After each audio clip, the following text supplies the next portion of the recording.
Hey, hello everyone. Thank you guys for joining in on Facebook Live. We have just done a whole hour on Zoom, a little more than an hour on Zoom, and now we're doing this on Facebook Live as well. So thank you guys for joining in. This is my St. Patrick's Day edition of Travel Talk Tuesday. It is March the 16th, 2021. And we're kind of monitoring who's looking on, and we appreciate you guys joining in. Thank you, Margot and Stacy, I know for sure, and Jennifer Snow, thank you guys for joining in, and also Kim, thank you guys for joining in, and some more. So we're going to kind of do an express run through this because I tend to get a little verbose. But we want to talk to you a little bit about what it's like to be in Ireland on St. Patrick's Day. So first of all, I want to share my jersey, or jumper as they call them in Ireland. This is the Irish rugby team's jumper or jersey. They also have several other types of sports in Ireland. We know they have soccer, the Irish soccer team, or football team as they call them in Europe. But there's also two types of sports that are indigenous to Ireland, to the Celtic culture, and that is Gaelic football, which is sort of a combination between American football, soccer, and rugby. You just got to see it to believe it. And also a game called hurling, which is also indigenous Celtic Irish culture. So Google those two, Gaelic football and hurling, to watch those matches because it's unlike anything you've ever seen before. They also have a soccer team and a rugby team, as I mentioned, as well. Tonight, we are doing a couple of things. I want to show you a map here. So let me share this screen real quick and just a little bit about Ireland.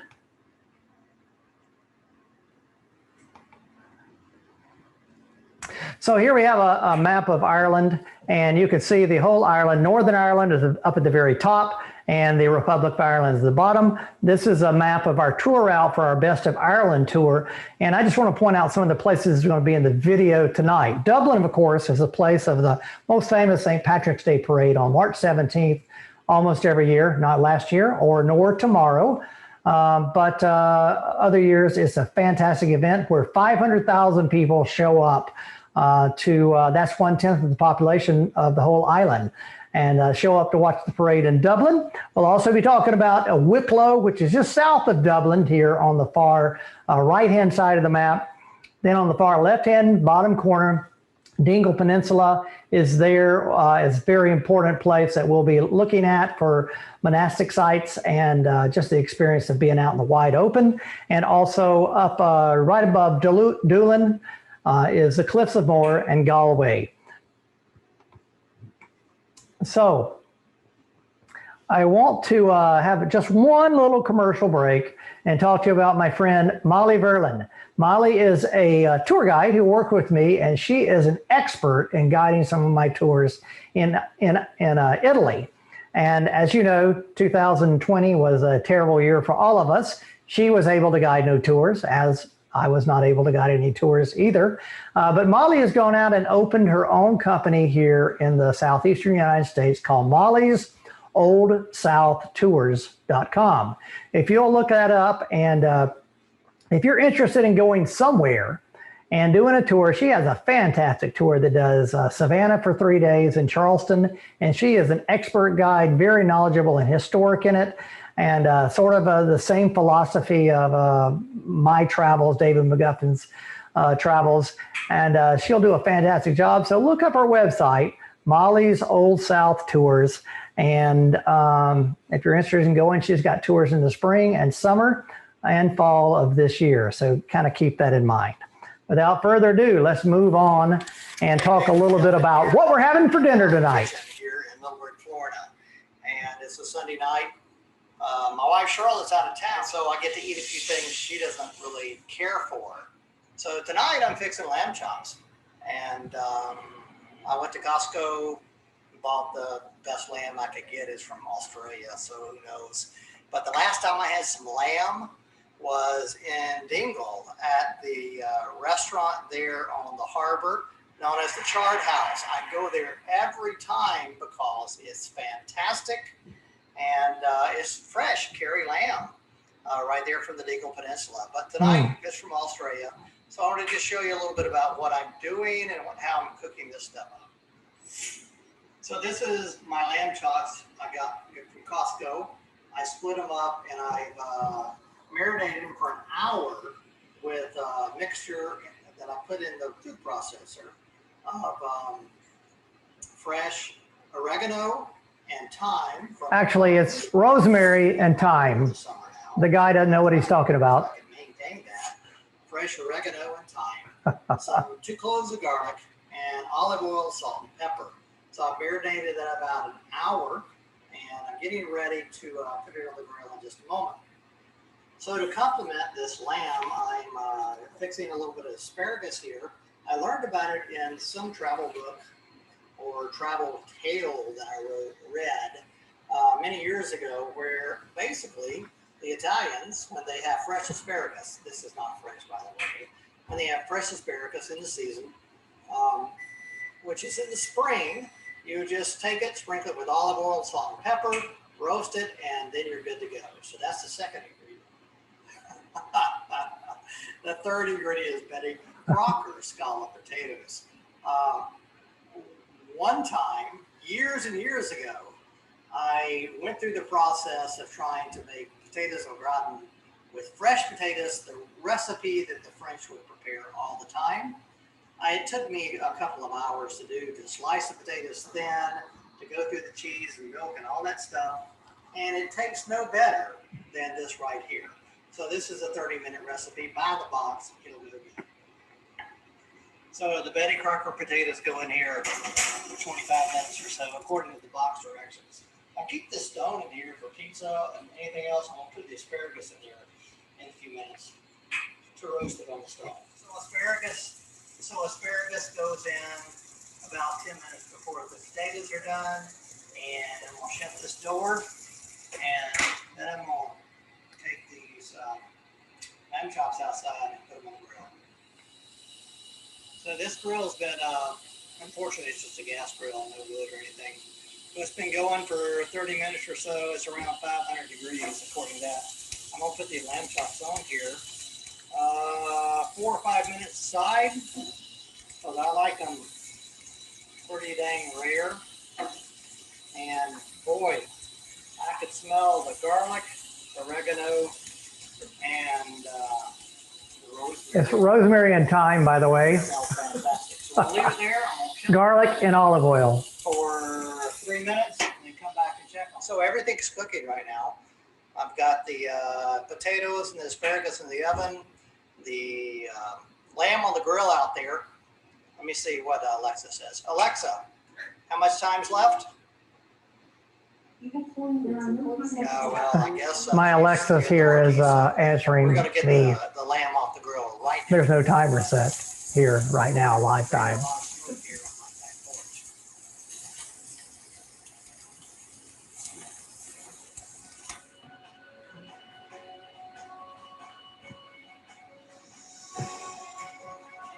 That was a good meal, and we actually have it. The potatoes cooking right now. Asparagus ready to go with the grills heating up for later on the night. Ready to eat it.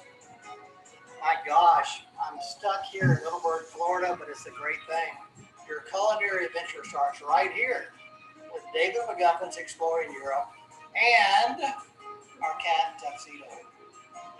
Bon appetito.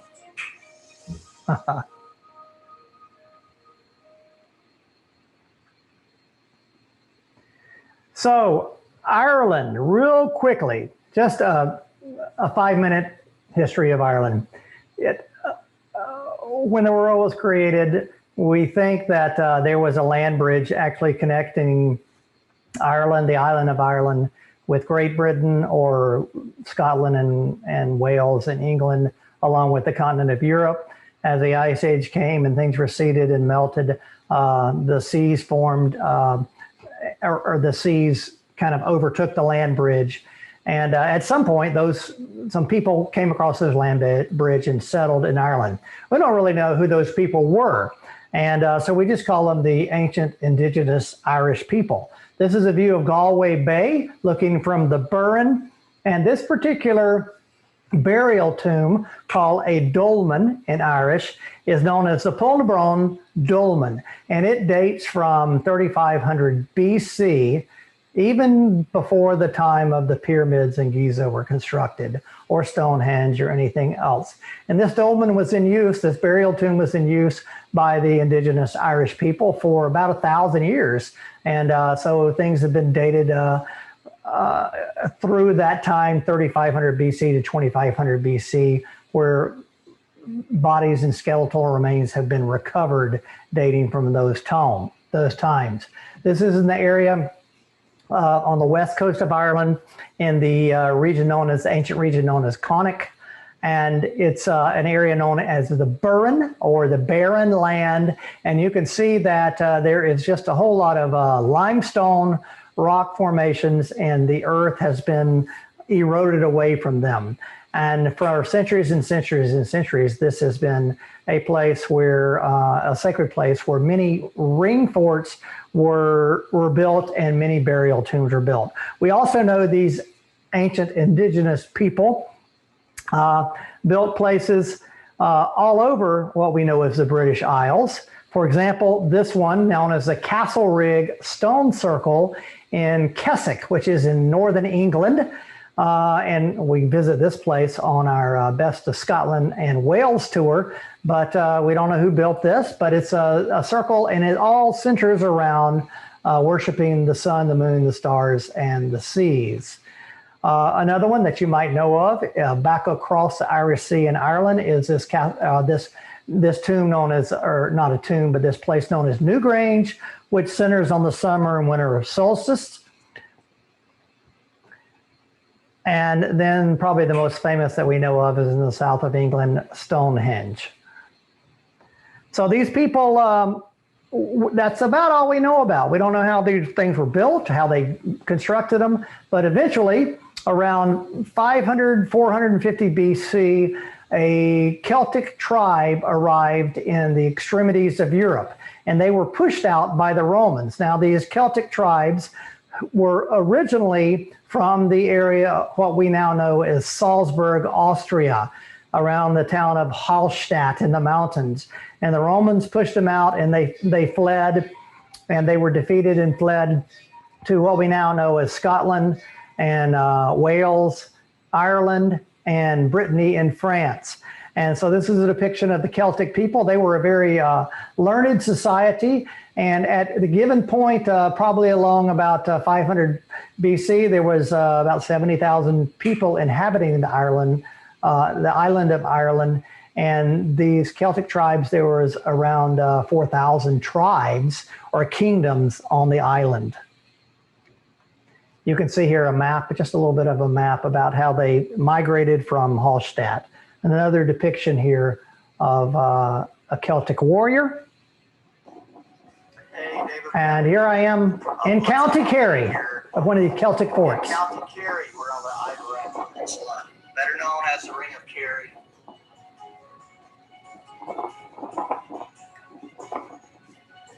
These forts are very to date. Many folks think it's the age of Celtic.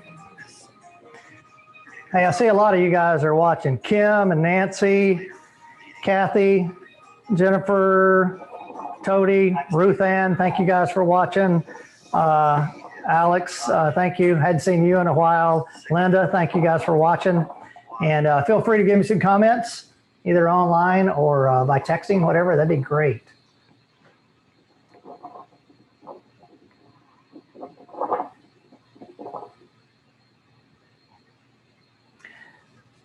This is the earliest depiction of what we're talking about tonight, St. Patrick, or Patrick back in the day. The Irish, they don't say Patrick, it's a Podrick.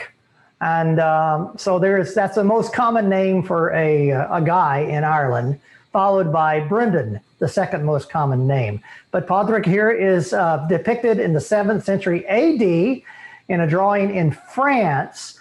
He's in with the cane and the blue robe, not a green robe, by the way. And Patrick showed up in Ireland as a missionary or sent by the Christian church in Rome in 432 BC. And he arrived in the middle of Ireland on the plains of what we know as Tipperary and at a place called Cashel, and he met the High King, King Angus, in 432 BC, and he was able to share the Christ's salvation and the message of Christianity to this pagan king, and the king accepted that. And then the island started to develop and become more Christianized. And by the way, that's the term the Irish use when they say, well, the island was Christianized in 432, and then they continue on with the history. We know that, you know, the whole deal, we can't forget about this part of the spread of Christ's message without thinking about churches sending one another and societies sending one another to share that with Christ. And so we know that Christ was born in what we now know as Palestine, or what we call the Holy Land, in like 30 BC or so. And he preached a message of God being the Savior of the earth, and that there was a Trinity, a three in one, and that he was part of the Trinity. He died on a cross to save those who would believe him from their sins, and they would have everlasting life. Then what happened was, after he died, missionaries were sent out to uttermost parts of the world, according to the Great Commission there in Matthew, and they were sent out into the other parts of the world. And missionaries such as Paul, one of the most famous ones, was sent out into the Mediterranean Sea and to spread the word of Christ and his salvation to communities along the Mediterranean Sea. And then Paul and Peter both showed up in Rome. Peter established a church there, a small little church, and then that church grew and grew and grew during the 1st, 2nd, and 3rd century AD. And that church there in Rome began sending out missionaries, and that's how St. Patrick got to go to Ireland, what we know as Ireland. Now, Patrick was a young kid. He was not even Irish. He was English. He lived over in England, and his parents were involved in a local church there, and his father was what we would know as sort of a deacon in that church. And at some point, Patrick was walking along the seashore and was captured by Irish pirates and carried across the Irish Sea when he was 16 years old and put in prison as a slave on the island of Ireland. And he was there for 6 years. He finally escaped, thankfully. But during the time, he began to have a feeling in his heart that he needed to share Christ's salvation to those pagan people in Ireland. And so he went down to Rome, was educated, came back, and showed up 432 AD and in Ireland as a missionary being sent by the Christian church there in Rome. So that's what we know of St. Patrick. A couple of other photos I have of him.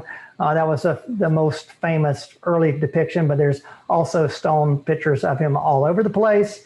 And so now we're going to look at Cashel, the place he showed up to preach the message of Christ to the High King. Sorry, that was probably more than 5 minutes, but I think that's a story is important to get out, because it's the whole story of St. Patrick and why he's the patron saint of Ireland.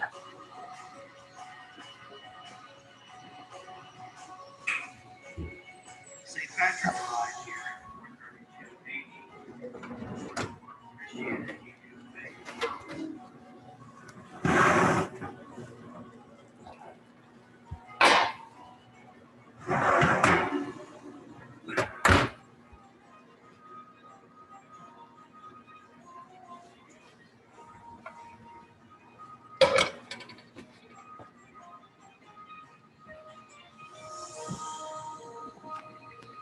Hey, Diane, thank you guys. Thanks for joining tonight. Diane Aldred got your email today too. Hey, thanks for joining me in this look around the Rock of Cashel here on the plains of Tipperary. Your adventure starts right here with David McGuffin. Patrick, as a missionary, took on the icons of the pagans, that is, especially the sun from their pagan god Re, and incorporated that into Christian iconography as well. Here you see St. Patrick holding up a clover with 3 leaves on it. And we don't know if this is true or not, but it's come down in history as that he used that to depict the Trinity, the Trinity as a way to explain to those that were pagan followers about Christianity. Also, he did not cast any snakes out of Ireland.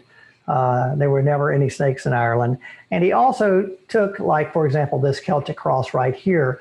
You see there's a round circle depicting the pagan sun, Ray, but yet a Christian cross of Christ's crucifixion superimposed on that. So so the early missionaries took a symbol that was known to the pagans, to those indigenous Celtic people, and incorporated Christian symbology on that as well. Also down below, there's, if you could see up close, there's cartoons or depictions carved in stone, for example, Adam and Eve, the story of Adam and Eve, or Noah and the Great Flood, and other famous stories that were in the Bible as well.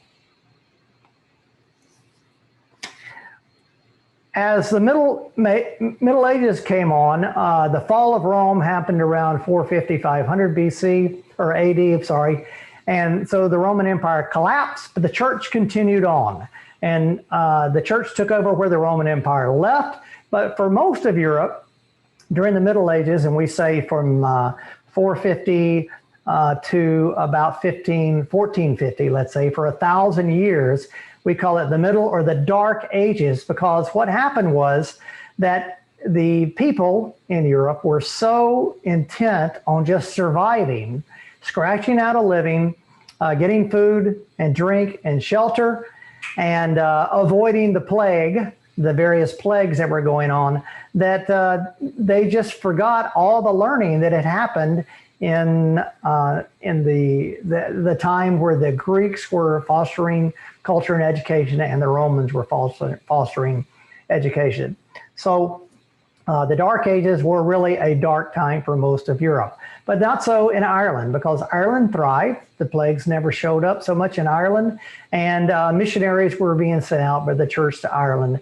And consequently, the churches sent out missionaries and priests and evangelists to establish monasteries for learning and to spread the word of Christ's salvation to all those people around. And one of those places is coming up next. Hi, David McGuffin here, Cade Mi Falcha from Wicklow National Park, right here in Ireland, the home of the monastic settlement of Glendalough. I hope you enjoy this 60-second look around one of my favorite spots on the entire. Hi, Brian. Thank you for watching. And Ricky and Wendy, thank you guys for watching. Sorry for the late start here. St. Kevin is one of the highlights of Glendalough in the Wicklow Mountains here. This perfectly preserved round tower served as a refuge for the monks back in the Middle Ages. There's a lot of history to be found in the graveyard. These stones dating back to 1701. Celtic crosses, 6th century tombs engraved, chapel, the round tower, St. Kevin. So from Glendalough in the Wicklow Mountains, County Wicklow, Ireland, this is David McGuffin saying the adventure starts right here. David McGuffin's Exploring Europe. Hi, David McGuffin here from Ireland. Today I'm in Glendalough in the heart of the Wicklow Mountains. Glendalough is a beautiful little valley situated between a couple of lakes here in the mountains, and it's very famous for the monastery established here in the 6th century by Kevin, known as the Glendalough Monastery. So I hope you enjoy this little look around, both in video and photos of Glendalough. Your adventure starts right here with David McGuffin's Exploring Europe.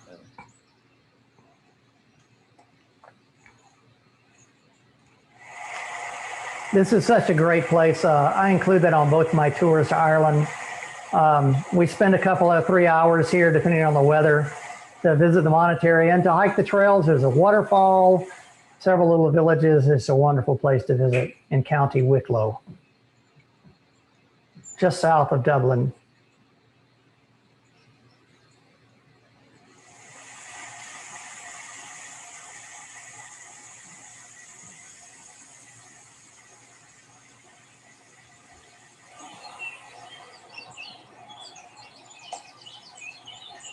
these buildings at Kevin's monastery date from the 7th century to around the 13th century.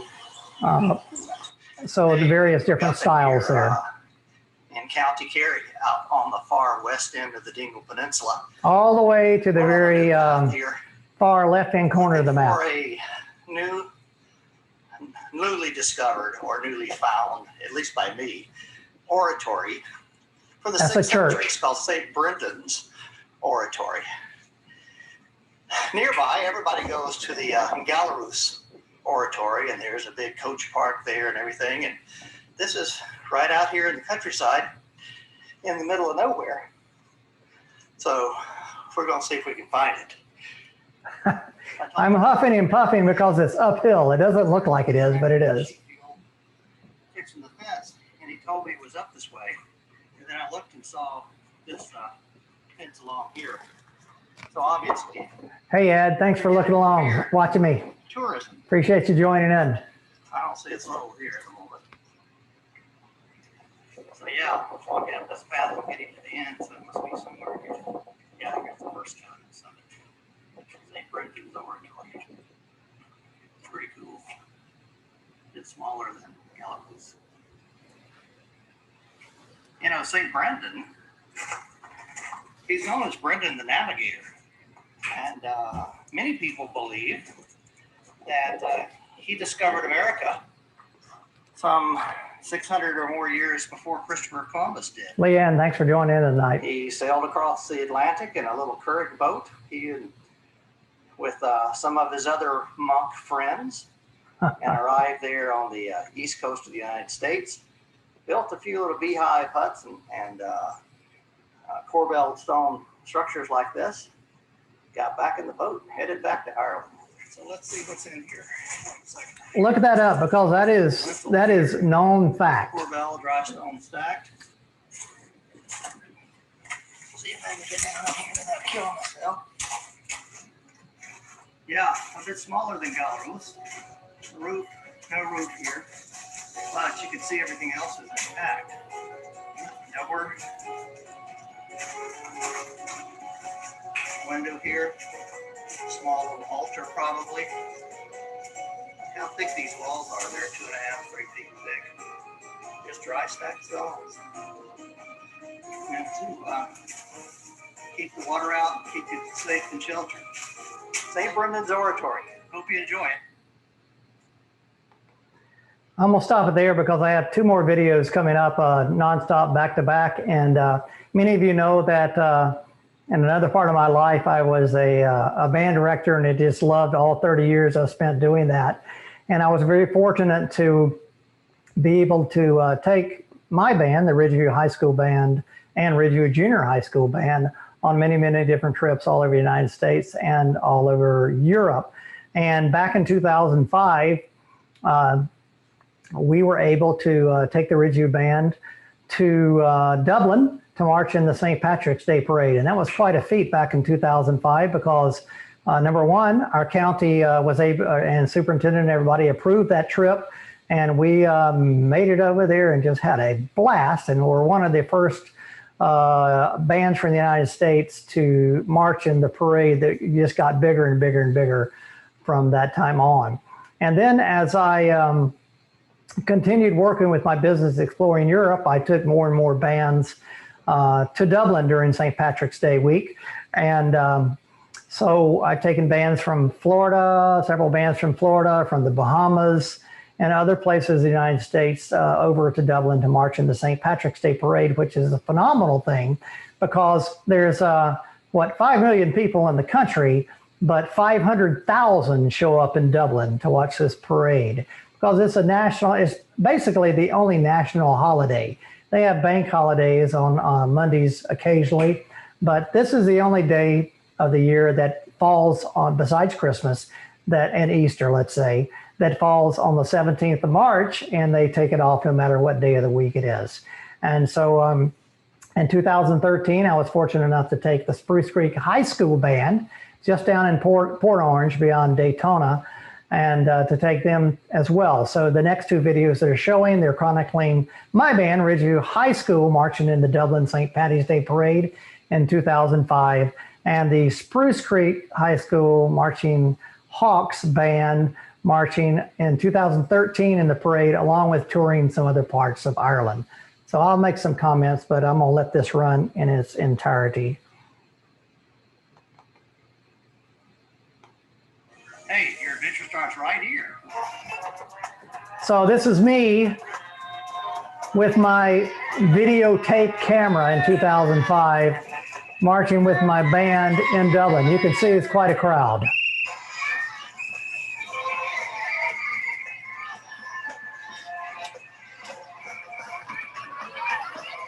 Hey, Andy, thanks for signing on tonight and watching. And Kristen, also, thank you guys. Thank you for watching.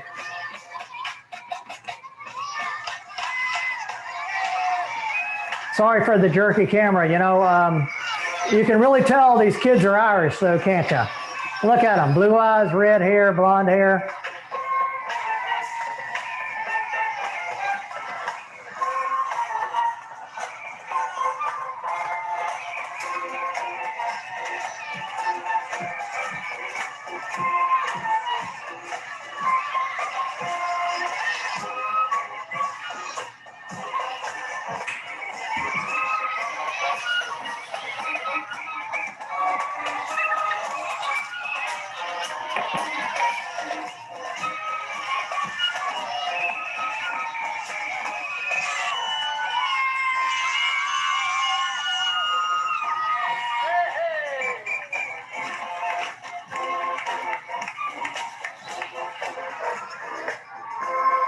Hey, Candace, thanks for joining on tonight. That was a great experience for sure.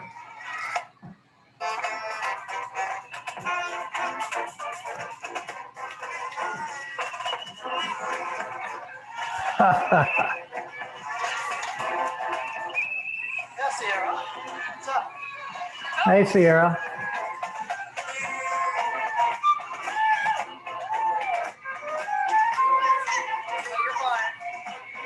She knows her part too.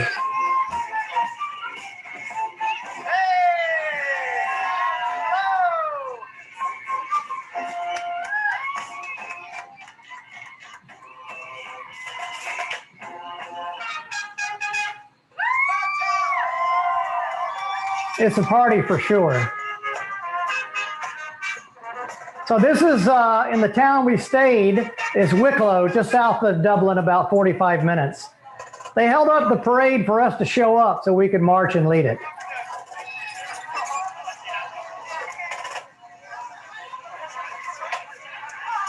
Thank you.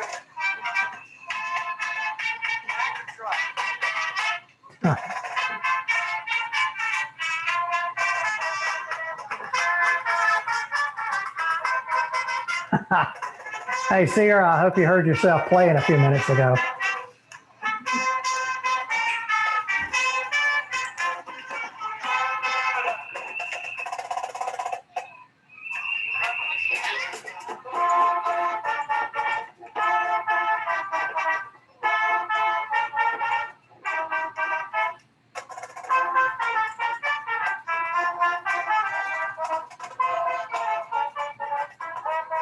Such great memories.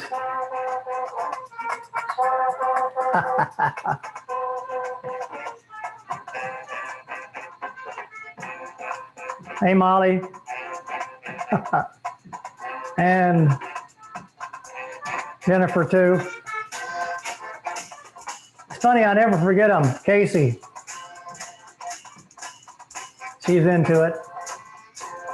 This is after about 5 hours of playing that day, I think. Josh.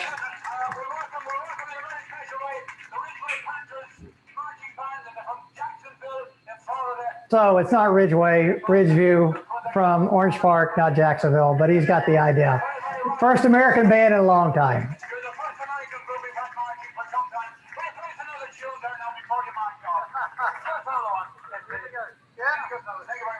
Hi, Joanne. Thanks for joining in. And Steve, you too. So here we go, jump to 2013.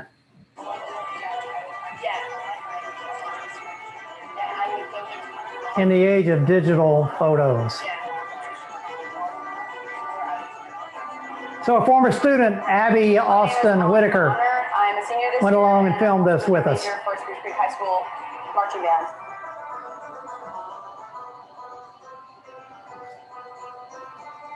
My name is Zach Crocker, and I play clarinet and saxophone. My name is Kelly Glass, and I play the flute and alto saxophone. My name is Adam Rich, and I play trumpet and bass.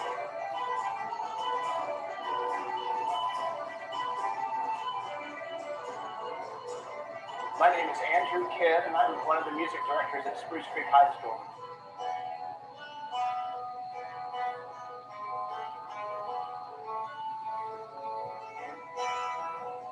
I think the one thing I'm going to always remember is the Cliffs of Moher, because like I was epic. It is really just look down and see all straight off the earth.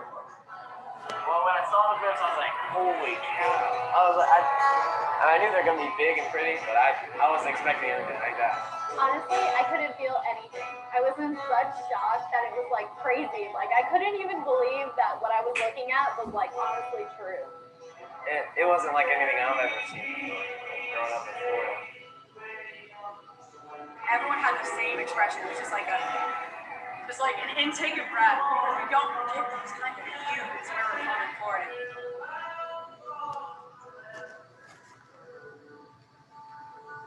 I started getting frustrated with my camera actually. I would take a photo and I'd be like, that's not what I'm looking at. No, no way.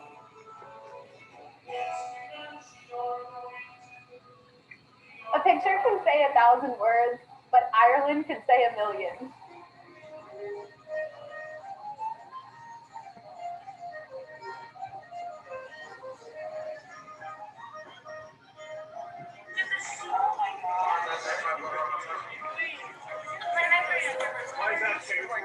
The view is beautiful tomorrow, yeah. Slay Head and all that area is just stunning.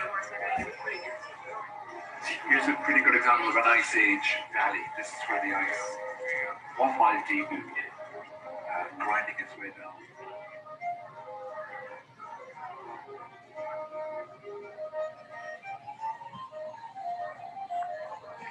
Here's your hotel coming up on your left. I think my favorite hotel so far was in Dingle because we had this amazing view out the window. There were 200 students in the band and another 50 parents and chaperones. So we had to be careful where we stayed. We rented out this whole hotel, the Scala Hotel in Dingle. Over these last 15 years, David has established rapport with all these hoteliers and restaurant owners, as opposed to some of these large companies that, hire everything out. It was just art in the hotel so that we didn't have to worry about disturbing other people as much, which was convenient because we're high schoolers and we tend to get loud more than we should. The shopping street is like right down, so you just leave a hotel and you're right there. And so it's like awesome how close it is to everything. Even though Fort Lawrence is a small town, it doesn't feel like a small town. Over here, you actually get a small town experience. I actually ran into about 10 little girls when we were in Dingle. I think they had just gotten out of school and they were so hip right. I met a 6-year-old girl who told me that she loved my accent. You should know I'm Rachel and I will be famous when I grow up. And I just thought it was hysterical because I was in love with hers too. And they were like, are you Americans? Oh my gosh, they're Americans in Dingle. I can find them! There's 212 Americans in Dingle. And they actually were going on an American hunt because we told them there were about 200 Americans in Dingle. And they're like, we must find them all. And they started running around and it was really funny. Dingle knows American rocks. I've noticed. There really isn't a dull moment here. Even when we do have some downtime, there's always something that we're doing.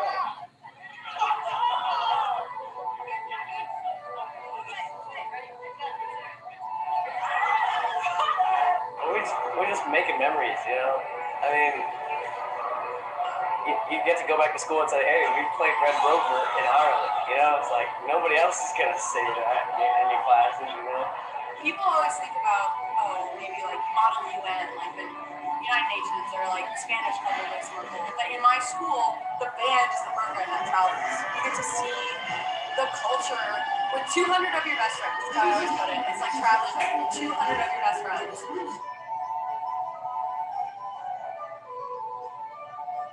This is also new to us, that we're just sharing our experiences with each other.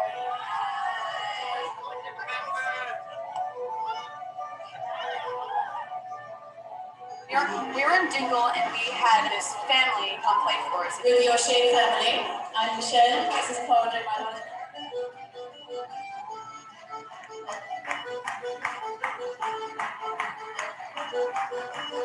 They not only play traditional music, but they also traditionalize dance. Hey, Becky, thanks for watching tonight. Appreciate it. Bump around if you like. I got volunteered to go up and I had a dance with, his name was Tomas, called Tom. You had to dance in and then dance out and then swing your partner. And there's a specific grip that you're supposed to do, but he never really taught it to me. You're just supposed to like go for it. And I didn't do it right. And instead, I just like wrapped my arms around his waist and we just kind of span around for a little while. I got to dance with someone of mine, so I think it's really cool. You can't just sit down and listen to Irish music. No, you have to get up and move.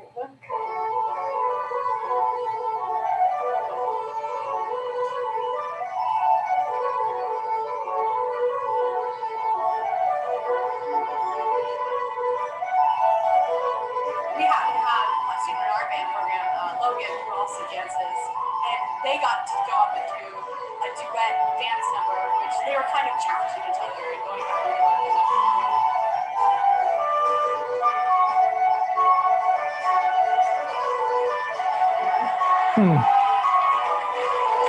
Logan was beside himself happy. It was so much fun.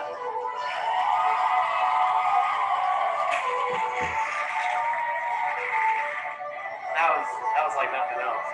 That was crazy. It was just so cool. Really being thrown into the culture in that way, more than just watching it and kind of participating. That was something I'm gonna remember for a long time.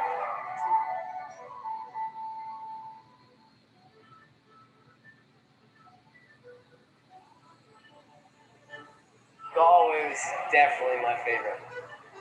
Just because I had the beach right there, that was neat. A lot of rivers running through it. I didn't know how like strong it was, so I kicked it twice. So I kicked it light the first time. Okay, so I kicked it for real the second time. There's a tradition of kicking this wall when you get to the end of Galway Bay in Galway. You kick the wall and turn around and head back to the town. Had a lot of like little shops, like mom and pop shops that you could go into and just like look around, and a lot of stuff that you couldn't buy in other cities. That was so much fun. Good times. It's one thing to learn about a culture, and it's another to experience it. Being in IB music, like I learned so much about like each culture and each individual instrument. It was just so crazy, and like seeing like how the fingers were placed on the flute itself, it was just so different. I could blow out the tradition, like literally.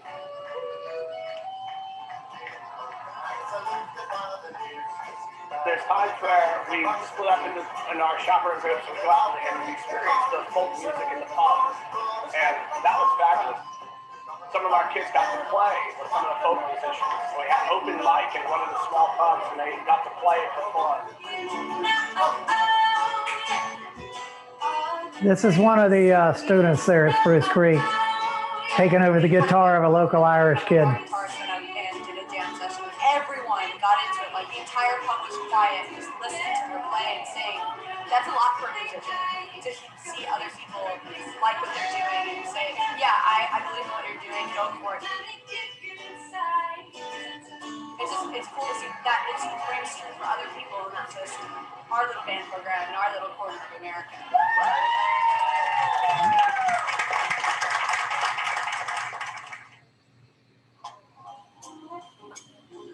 So finally, we show up back in Dublin on the 16th of March, the day before St. Paddys Day.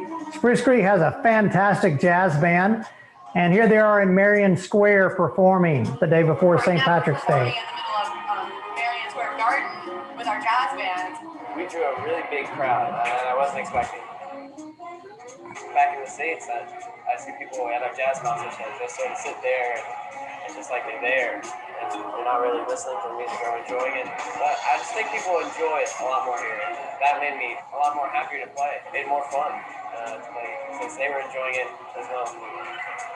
It's actually really surprising watching all of like the younger kids like come out for the jazz performances and they're dancing around and you see all of the adults bobbing their heads. It's kind of like an international language brings us all together.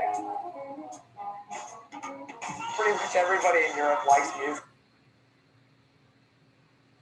or anything like that. It's like what you're playing and you're doing it for fun.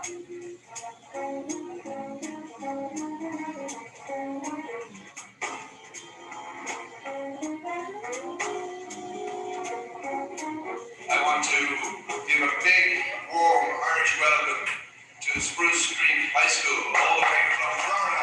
We found that there's only one international baccalaureate school in all of Ireland. It's St Andrew's College in Dublin. And we gave our concert with our wind ensemble and our orchestra.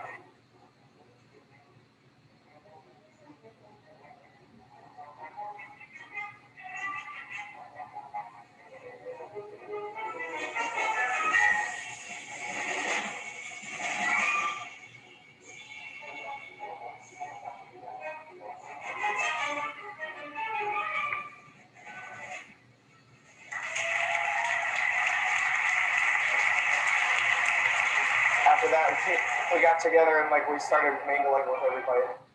We did some really cool international meet and greets and some activities. When we walked up, they started speaking in Spanish. They thought we were from Spain or something.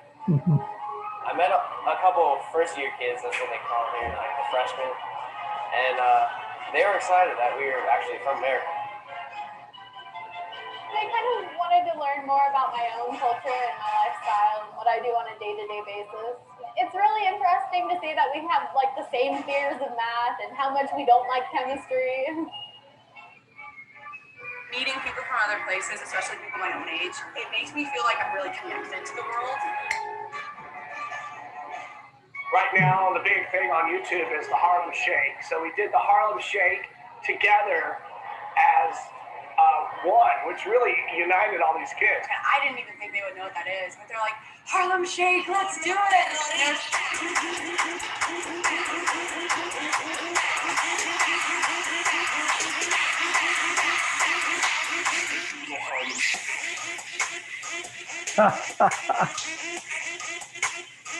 Only a band director would instigate that. Saw all these kids doing the same thing from YouTube. It was amazing. They're growing up in the same world we are, even though we're miles and miles apart. That was a really cool thing that we did that a large company would not even tolerate.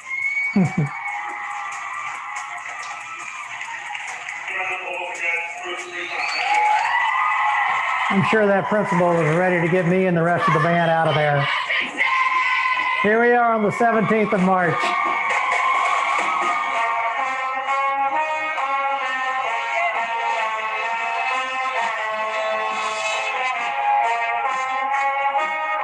Parades in America have nothing on this parade. It was just so much color and so much insanity.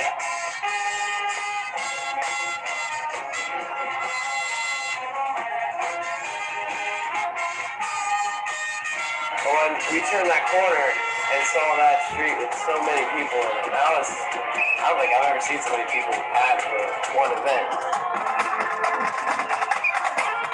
I performed with our bands. Yeah, Candace, you know me too well, right? Beach Bowl, but this was amazing because first thing, the Irish love the American bands. Second thing is that it's so packed. People are 6 and 7 and 8 deep on the parade route for the entire time. Mr. Kidd called us up and he said, look around the corner. So we got to see this mass of people, and it was just flooring that there were that many people standing on the side of the road and people hanging out of buildings. I was stunned. I really was.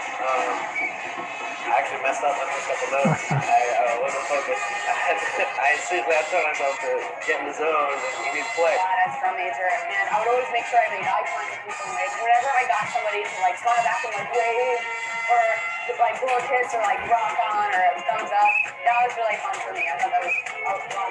Other than just the local people getting to hear us, your mom and your dad and your neighbors, I mean, they're gonna like you anyway, but I mean, you get to see how good you really are. I felt incredibly proud to see 200 kids marching down the street in front of 500,000 people. Today, I just found out about 4 minutes ago that Spruce Creek High School won the Best Band in the Parade Award, and there were 17 bands from all over the world. So I think that's going to be a great piece of news in a few minutes when our other director comes in for the award ceremony. This is the Spruce Creek High School band. They marched today in the St Paddys Day Parade in Dublin.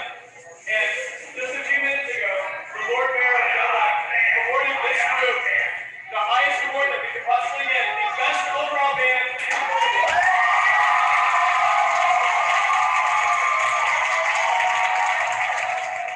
I've never really been a part of something that this big before. It's like the first thing.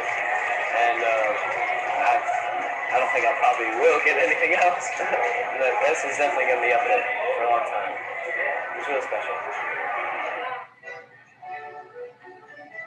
This is honestly such a... Hey, Josh, thanks for joining in. Nothing can amount to what... You missed your premiere in my video earlier tonight. You can go back and watch it, though, in the recording. There are like a lot of flashbulb kind of memories I have of like certain competitions or certain parades, but I think this is definitely going to be one of the ones I always remember because it's so different. It's so unique. You need to go to Ireland because it's going to change your life. That's what I call it LC, life changing. They're impacted on a trip like this with the David McGuffin tour because they see that music is an international force. As a teacher, to see the kids experience through the eyes of those kids all the new things about international travel. I think that's the high. That's what keeps me inspired. I think that the David McGuffin travel, his experience with large groups, music, and non-musically oriented high school students, his experience as a teacher, as a band director and choral director, he knows the ins and outs of that specialty kid, that specialty student. It's a no-brainer. You should go with McGuffin.